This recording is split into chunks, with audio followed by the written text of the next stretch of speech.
கஞ்சா பறிமுதல், போதை ஊசி செலுத்திய இளைஞர் பலி, இந்த மாதிரி நியூஸ் எல்லாம் நாம இப்போ டெய்லி நியூஸ் பேப்பர்ல பாக்குற அளவுக்கு போதை பழக்கம் நம்ம ஊர்ல அதிகமாயிருக்கு. அந்த மாதிரி சமீபத்துல சென்னை திருவல்லிக்கேணியில உள்ள ஒரு 21 வயது இளைஞர் போதை ஊசி போட்டு இறந்து போயிருக்காரு. அவருக்கு கூட இருந்த 3 ஃப்ரெண்ட்ஸ் தான் அந்த போதை ஊசியை சப்ளையே பண்ணியிருக்காங்க.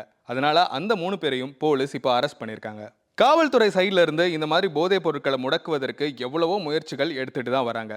ஆனா இது அதனாலலாம் நிப்பாட்டிட முடியாது. அதை யூஸ் பண்றவங்க நிப்பாட்டணும்னு நினைச்சாதான் நிப்பாட்ட முடியும். அட்வைஸ்லாம் பண்ணல, இருந்தாலும் சொல்றேன். கூட பழகுற ஃப்ரெண்ட்ஸ் ரொம்பவே முக்கியம். நண்பன்ல ஏதுமா நல்ல நண்பன் கெட்ட நண்பன், நண்பன்னாலே நல்லவன் தான் அப்படிங்கிற படத்து டைலாக் எல்லாம் தூக்கிட்டு வராதீங்க. ஒழுங்கான நண்பர்கள் வட்டாரம் அமையலன்னா இன்னைக்கு இந்த பையன் உயிர் போன மாதிரி நாளைக்கு நமக்கும் என்ன வேணா நடக்கலாம். மச்சா இதை ஒரு தடவை ட்ரை பண்ணி பாருடா, செம்மையா இருக்கும் அப்படின்னு எவனாச்சும் சொல்லும் போது நம்மளை நம்பியும் ஒரு ஃபேமிலி இருக்கு, நமக்கு இந்த வாழ்க்கை ரொம்ப முக்கியம் அப்படிங்கிறத ஒரு நிமிஷம் யோசிச்சு பார்த்தாலே போதை பழக்கம் இல்லாத ஒரு நல்ல வாழ்க்கையை நம்மளால வாழ முடியும்.